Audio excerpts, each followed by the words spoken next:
I want to show you exactly how I love to make Fred Again style songs. So we're going to be going through this song right here.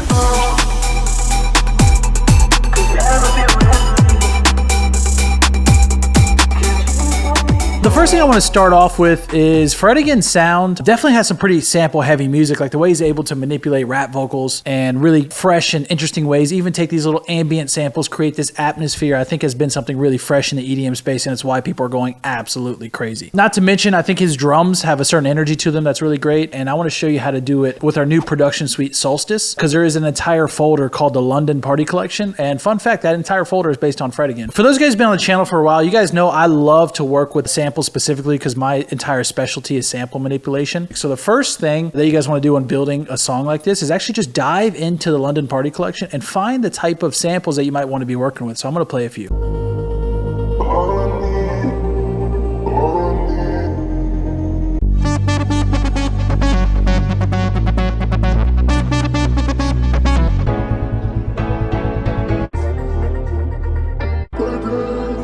You're going to have a lot of great material there, and it's not just, don't think about the melody loop as is, just think that every sound might just have one layer that you really, really like, okay? So one of the first things I like to do is I really like to find the samples that are really speaking to me, and for me personally, this lead sample from this melody loop was like really fire.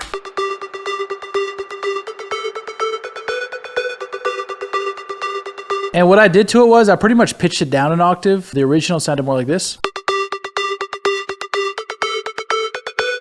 And I used both versions, but I did do a little bit of extra LFO tool, just have it cut in a little bit differently. I added reverb delay, just give it different texture and some EQ right here because it was a little harsh on the high end. For the drop, I got that. And when you combine it with the bass sample from the original, I kind of got this groove going.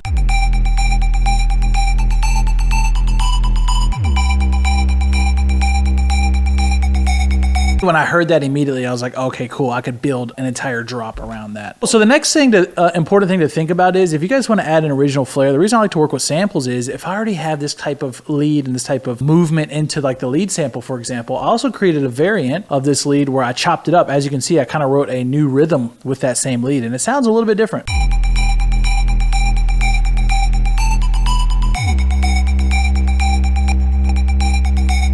So right away, if you do like a certain lead, don't be afraid to resample it and try some new stuff on top of it. So let me play a few of the elements that I think that makes this thing kind of important. One is the ambience that's included with it. I think is also like super critical.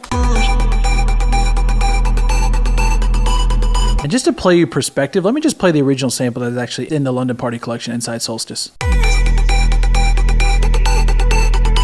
The drop's already in there, so what I want to do is bring out the best version of that and then start playing on top, which I'll show you. So first thing I do is I mix the layers I really like, and I just get a little groove going just like this.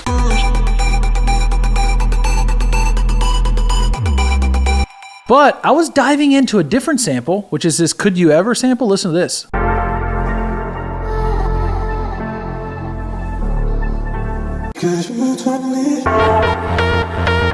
That sample, could you ever? It's right here, I believe. I was like, oh. Could you ever be with me? And I really, really liked that, right? Because even though we kind of have what feels like a cool drop idea, I didn't have all the other pieces that really made this thing memorable. So when I went back to the original, the first thing I did was I grabbed the chords that's also included in the stems file, and I just used FL keys and put some reverb on these chords right here, and just listen to how emotional these big stock FL keys sounds.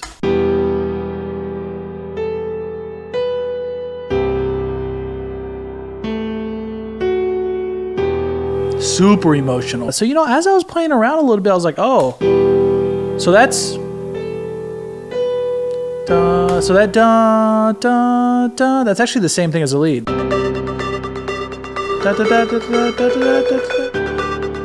It's the same thing, right? So I was like, oh, this is great. This piano is just going to give it this big dramatic feeling. And then honestly, once I felt the direction of that, I was also thinking that that vocal that I found, I was like, oh, this will be a sick vocal to pair, because I'm really mixing and matching these like different loop ideas, right? So I found that vocal, I combined it back with this set of chords and kind of got this little intro. Could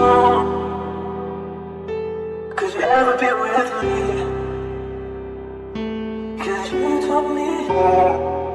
And I think that a couple things are important for this intro to sound so fucking dramatic. One, I don't know what he's saying exactly. It sounds like the dude's sad. I don't know what he's saying, but people feel it. Everybody kind of imagines a little bit slightly different lyrics in the head. I also took the other vocal stem and just added a little bit of tonal ambience to his intro. In the background, it's kind of like that just going on. And then one cool thing about these chords right here, if I were to isolate them, the piano progression that's built in is really nice because up here, this top line comes in and just adds so much emotion. Listen.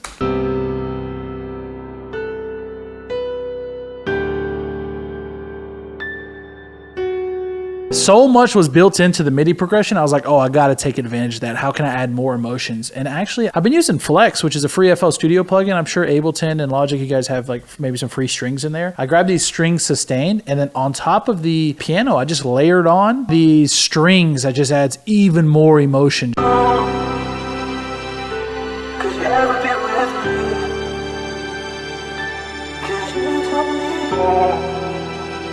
It was just such a nice addition, and I'm not doing that much. Like I said, a lot of these ideas are from the original loop, but what I'm saying is, okay, the loop here is almost like a sitting potential to a song, but it hasn't been fully realized. And what I like to do is try to fully realize that vision of that original loop and try to add to it and not lose the essence of what made it special when I selected it. That's a few elements about the intro that I thought it added a lot of emotion, but I think a couple other elements that I thought was really important was actually how this thing really builds into itself for the drop. Inside of Solstice, you're going to have a FX folder, and you're actually going to have the cinematic impacts. Okay, so alongside that we have downlifters. They sound crazy, but when you combine two of them, and I actually cut the front off a little bit just to get the exact sound I wanted, listen to what this sounds like, and I'll play it in context. But watch what happens when I transition into the strings with that sound.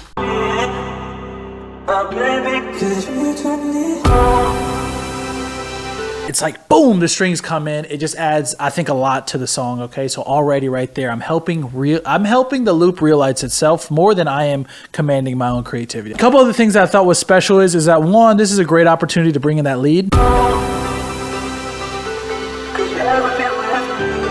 Like I'm hinting at that drop, so I'm like, when the impact hits, the percussion hits, now let me slowly start teasing the main lead that's following the same melody that's already in there, but it's the actual synth drop sound. So I start bringing that in right there, and I do a pitch down version, so it's actually down an octave. And at the drop, it's up an octave. Another thing that I really, really like about Solstice is actually the drum loops, specifically the build-up drums, these guys right here. So I grabbed this one, which was, it's called Interface. Really like hardcore EDM slam in your face, but this song was a little bit more emotional, okay? So the first thing I did was I turned it down a little bit, and when it comes to the processing, I took out the low end so you weren't getting those hard kicks, and I took out a little bit of the highs. So I placed it back in the mix, so it's building tension, but it's a little softer, so listen to it in context.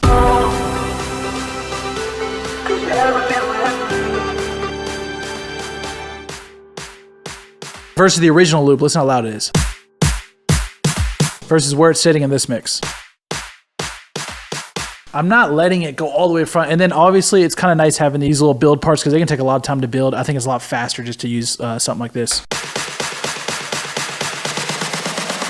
One small note, if there's a little piece of it you don't like, I can just go into interference. And as you can see right here, I have all the individual pieces as well. But sometimes I like to just work with the full loop because it's faster. So we have this buildup kind of coming. We have a lot of nice textures. The last thing I wanted to say is I used a couple small effects right before the drop to just add more tension and impact. One is very simple trick in music, just a cymbal and a reverse cymbal. That's from our cymbals folder from Solstice, and then I just reversed it. Same thing with that downlifter I used earlier, this little splash sound here. I just reversed it over here to create a riser out of it. And then I actually took that same impact and I reversed it as well. It's kind of cool because when you reverse the impacts, there's a lot of the bass sound still left on it, and honestly it just adds tension. So I do it once here to essentially go into this pause, and then I do it again to go into the drop. And I just splash the cymbal on the other side to help it transition. But listen to how it lets the vocals at the last second just do its thing by itself. Listen to how these reverse effects really help the drop slap.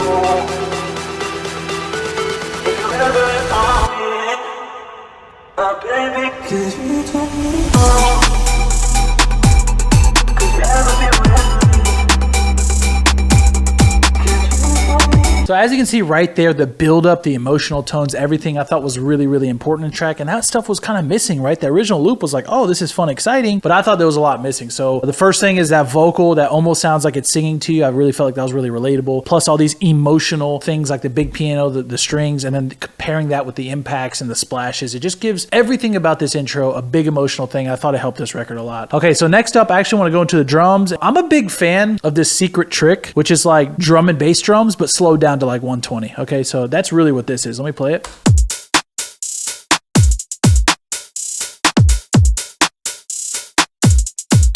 So first off, one of my favorite kicks of all time is actually in Solstice. This fucking, I've been using it so much. It's just this fucking death kick, right? It just fucking slaps. And to be honest with you, you can take the highs off of it a little bit too. Like if you want a thumping kick like that, but you want a little more emotion, or you don't want it to click as hard as like the EDM style, all you do is take a little off the highs. And it's still a good kick. So this kick pattern is actually a D&B pattern that I've been using that's like slowed down. I noticed it actually on some Fred Again tracks. He kind of had this vibe. I don't know if he's like naturally playing it, but it's what it sounds like to me. So if I just jack this up to like 160 BPM, it should sound a little more like drum and bass. Not perfect, but really that's where that rhythm comes from. This actually came from one of our old packs. I was slowing down drum and bass loops and I was like, oh, it gives it this like different groove that I really fuck with. And then actually, you know, because I make a lot of trap sounding stuff, I threw a trap hi-hat on top. It's like just traditional trap beat hi-hat, but when you pair it with these drums,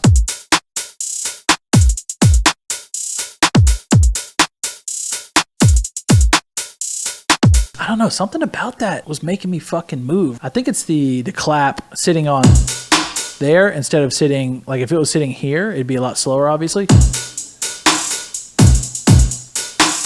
Right? That's like the slower down version, but the fact that I'm pumping that almost like slowed down D&B, like quick hitting snare, I think it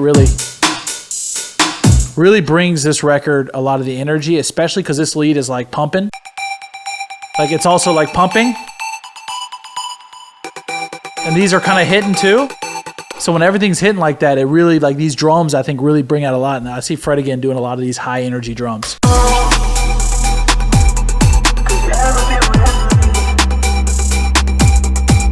That's kind of the elements that made up the drop. One small note is I can show you real quick. If I were to have just this, and this is why this pack is fucking insane, and you can do this with any of the genres, but let me show you how you can do it with the Fred Again sound. If I dive over to the melodies and I go into the Fred Again folder, which is the London Party, and then I were to... Okay, so Needed You, right? So I heard a cool little stem in there. So if I were to take this, I would have got rid of my lead, and now I want to try to mix and match and maybe resample and do something else. I could even chop these up a little bit. That's really the cool thing about these packs. The way we've organized the stem layers and stuff, you can go in so many different directions. It's almost like the music is modular, right? It's like a piece that you can snap together different stuff. And then if you include processing techniques and stuff like that, something that originally felt like it was a core idea can go in any direction. And that's why I've changed almost all my productions to really sampling stem layers, because I think that you can just do a lot with it. So as you can see right there, you can take this into 100 different directions just by the stem layers you bring on top. So I wanted to note that you don't have to make the drop sound like the original, because what originally drew me to this was actually this bass. This Reese bass was fire. So I started this track with this. And then I started trying the top lines on top of it. I ended up liking the original the best. You can just take a piece and start mixing and matching, get a lot of creative sounds out of it. But anyways, let's move on over to the breakdown. One thing Fred Again does a lot is he would just rock the vocals by itself for a long time to create atmosphere and tension and then re-bring everything back in. So for the breakdown, I actually really like the bass sound, and I just play it with the vocal and just rebuild some of the other emotional elements back in later. But I just let it drop off completely for a minute, just like Fred Again does. If you ever inform me, oh, baby, could you tell me? Could you ever be with me? Those fucking strings, man. I gotta give it to Flex. Stock FL shit. Those strings sound great. But yeah, just bring the strings back in right on top of that. Just complete drop off, right? And then when I drop it again, it's the same drop, but I just pitch it down, right? So instead of the pitched up version, it's just pitched down. Listen. Could you tell me? Could you ever be with me? I'm keeping it simple. Same drop they fell in love with. I don't need to like make it sound crazy the second time. I really enjoyed the drop, so why not do it again? So that's pretty much what I did for the breakdown. And the last thing I want to go over is the outro. I think the outro has some very interesting stuff, okay? So the first thing is for the outro is we have this folder called Life Recordings, Crickets, Somebody's Evening. This is probably in like different countries, right? Because we have producers all over the world that were submitting samples for this. We have like Rainy Day, Montreal, some birds, right? It's Montreal birds. So we had different people with high quality recorders go out and essentially submit samples for this. And it's actually very interesting because I combined a handful of these and I actually took some, we have a free pack called Life, and I layered some children from the playground that sound kind of fire. I had this police siren combined with the children that just sounded even sadder, like there's been some tragedy. I even have some like ocean waves in the background. And then there was this crazy ambience I found in the pack as well. It just sounded like spooky and weird. But all of this combined with the outro of the song was like the saddest scene out of a movie. And that's why I think a lot of our people use our stuff for like cinematic stuff. But listen to how the whole song exits from itself, because I think it's important to like note.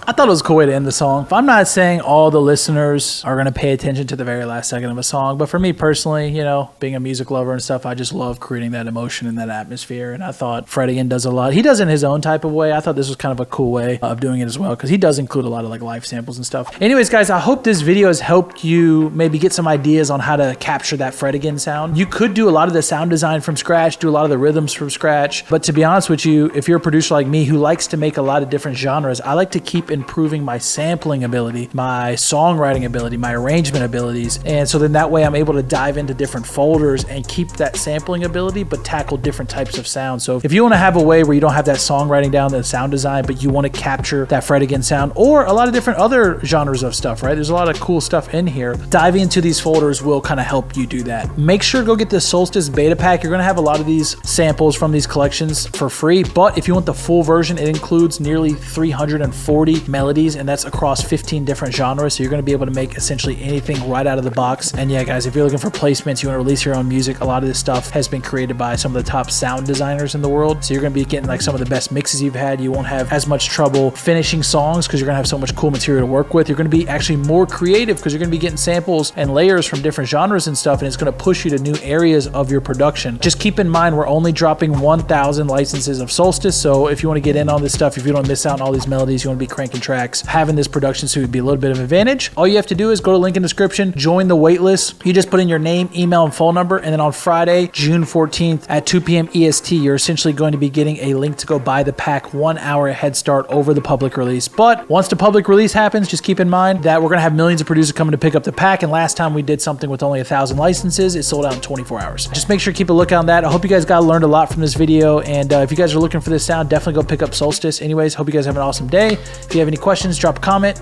Peace out.